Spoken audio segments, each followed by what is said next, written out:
घडामोडी।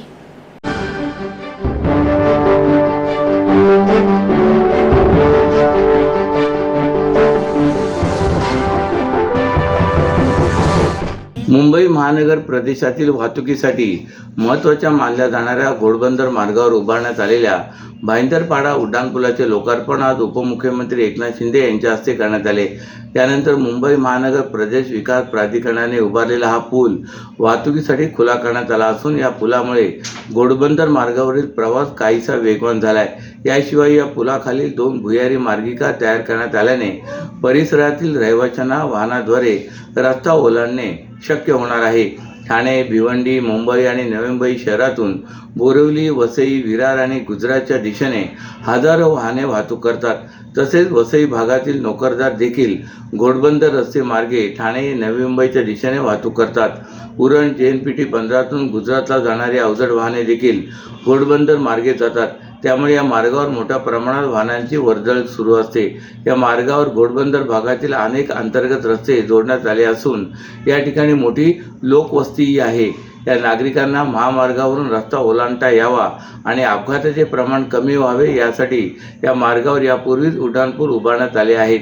त्यामध्ये कापूरबावडी, मानपाडा, पातलीपाडा आणि वाघबीळ या उड्डाणपुलाचा समावेश आहे।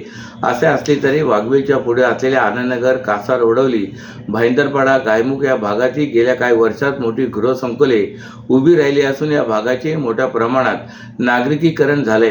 या भागातील नागरिकांना महामार्गावरून वळण घेऊन अंतर्गत मार्गावर जाताना तारेवरची कसरत करावी लागत होती।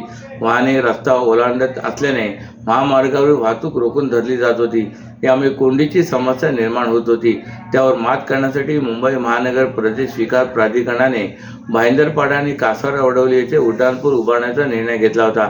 या मार्गाच्या मध्यभागातून मेट्रो मार्गिका जात असून त्याच खाली समांतर पद्धतीने हे उड्डाणपूल उभारण्यात येत आहेत। त्यापैकी भाईंदरपाडा उड्डाणपुलाचे काम काही दिवसांपूर्वीच पूर्ण झाले होते। हा पूल उड्डाणपूल उद्घाटनाच्या प्रतीक्षेत असल्याने आज या उड्डाणपुलाचे लोकार्पण उपमुख्यमंत्री एकनाथ शिंदे यांच्या हस्ते करण्यात आले। यावेळी स्थानिक आमदार व परिवहन मंत्री प्रताप सरनाईक यांच्यासह MMRDAचे अधिकारी उपस्थित होते। पाकिस्तानने आपल्या भारताकडे वाकड्या नजरेने पाहण्याची हिंमत करू नये अशा प्रकारचे शौर्य आपल्या तिन्ही दलाच्या सैन्याने दाखवले आणि त्यांच्या पाठीशी देशाचे पंतप्रधान नरेंद्र मोदी उभे राहिले अशी प्रतिक्रिया उपमुख्यमंत्री एकनाथ शिंदे यांनी आज ठाण्यात तिरंगा रॅली दरम्यान बोलताना व्यक्त केले। पहलगाम येथे 22 एप्रिल रोजी पाकिस्तानमधून आलेल्या दहशतवाद्यांनी भीषण हल्ला केला। या 26 भारतीय नागरिकांचा मृत्यू झाला होता। या हल्ल्यानंतर 7 मे रोजी पहाटे भारतीय हवाई दलाने पाकिस्तान आणि पाक व्याप्त काश्मीरच्या परिसरातील दहशतवादी तळावर एअर स्ट्राईक केला। या एअर स्ट्राईकने भारताने ऑपरेशन सिंदूर असे नाव दिले। ऑपरेशन सिंदूर नंतर सर्व स्तरातून भारतीय लष्करावर अभिनंदनाचा वर्षाव होत आहे। अशाच प्रकारे भारत मातेच्या रक्षणासाठी जीवाची बाजी लावून लढणाऱ्या सर्व शूरवीर सैनिकांना पाठिंबा देण्यासाठी शिवसेनेने आज ठाण्यात तिरंगा रॅलीचे आयोजन केले होते। शासकीय विश्रामगृह येथून ही रॅली सुरू झाली। या रॅलीमध्ये महाराष्ट्र राज्याचे उपमुख्यमंत्री तथा शिवसेनेचे मुख्य नेते एकनाथ शिंदे हे सहभागी झाले होते। यावेळी खासदार नरेश म्हस्के, परिवहन मंत्री प्रताप सरनाईक हे सुद्धा उपस्थित होते। या रॅली दरम्यान उपमुख्यमंत्री शिंदे यांनी उपस्थित यांचे संवाद साधत ही रॅली काढण्यामागचे कारण स्पष्ट केले। पहलगाम हल्ल्यानंतर दहशतवाद्यांना दहशत तसे उत्तर देण्यात येईल असा इशारा पंतप्रधान नरेंद्र मोदींनी दिला होता। तसेच लष्कराने दिलेल्या प्रत्युत्तरानंतर गेल्या 2 दिवसात पाकिस्तानची काय अवस्था झाली हे संपूर्ण देशाने पाहिले। पाकिस्तानने आपल्या भारताकडे वाकड्या नजरेने पाहण्याची हिंमत करू नये अशा प्रकारचे शौर्य आपल्या तिन्ही दलाच्या सैन्याने दाखवले आणि त्यांच्या पाठीशी देशाचे पंतप्रधान नरेंद्र मोदी उभे राहिले।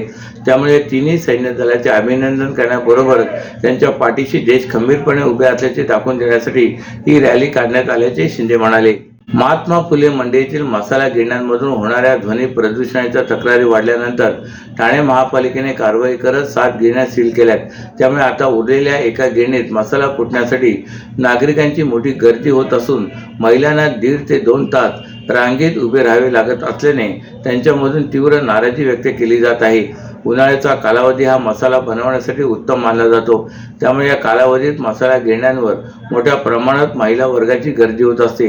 ठाणे बाजारपेठेत महात्मा फुले मंडईमध्ये मसाला बाजारपेठ आहे। या बाजारात 7 ते 8 मसाला गिरण्या आहेत। उत्तम पद्धतीने मसाला कुटून मिळत असल्यामुळे ठाणे शहरातीलच नाही तर कळवा, मुंब्रा, दिवा, डोंबिवली, कल्याण, भिवंडी, मुलुंड, घाटकोपर अशा विविध भागातून गेले अनेक वर्षापासून नागरिक या मसाला बाजारात मसाला बनवण्यासाठी येत असतात. परंतु या बाजारात मोठ्या प्रमाणात मसाला घेण्यास सुरू असल्यामुळे ध्वनी प्रदूषण होत असल्याच्या तक्रारी स्थानिक रहिवाशांनी पालिकेला केल्या होत्या. या तक्रारीची दखल घेत महापालिकेने काही दिवसांपूर्वी या बाजारातील 7 मसाला गिरण्या सील केल्यात.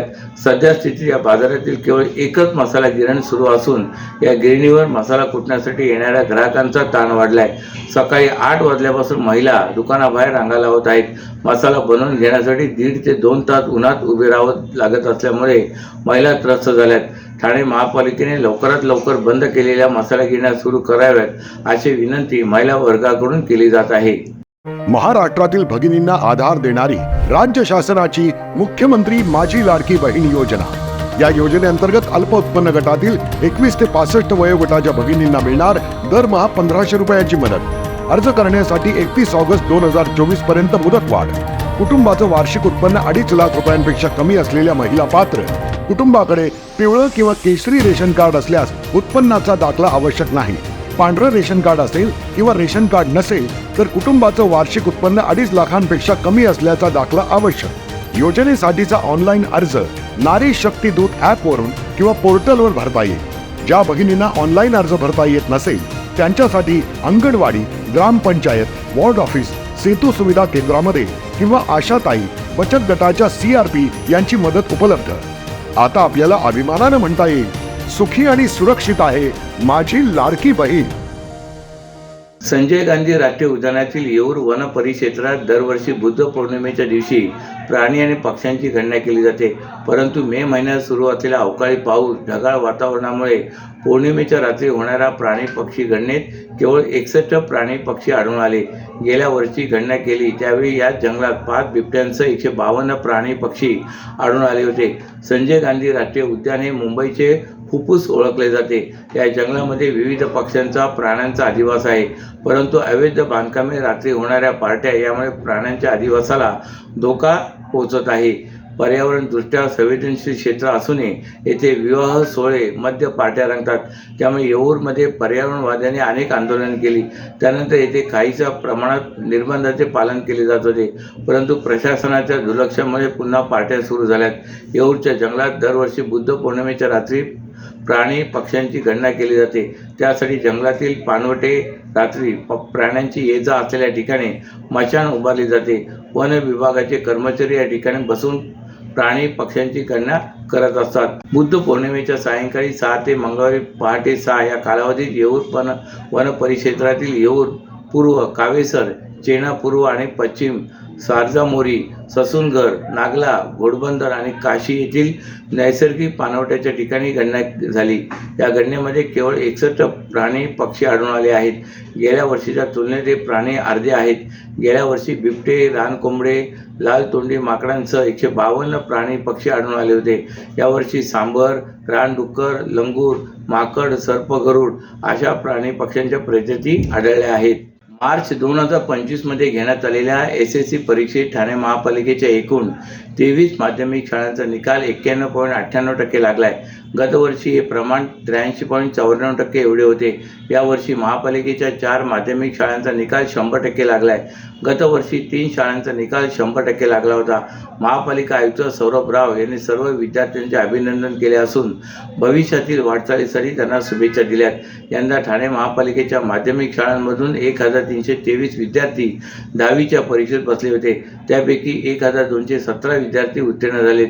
शाळा क्रमांक 15, किसननगर शाळा क्रमांक 16, सावरकरनगर शाळा क्रमांक 18, ज्ञानसाधना शाळा क्रमांक 19, सावरकरनगर यांचा निकाल 100% लागल्याची माहिती उपायुक्त सचिन सांगळे यांनी दिले.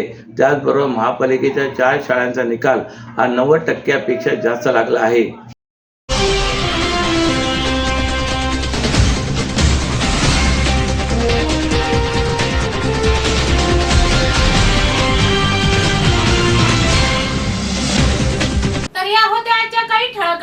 तर पुन्हा भेटू याच वेळी याच ठिकाणी. ठाणे दर्पण या वृत्तवाहिनीचे प्रसारण YouTube वर पाहायला विसरू नका.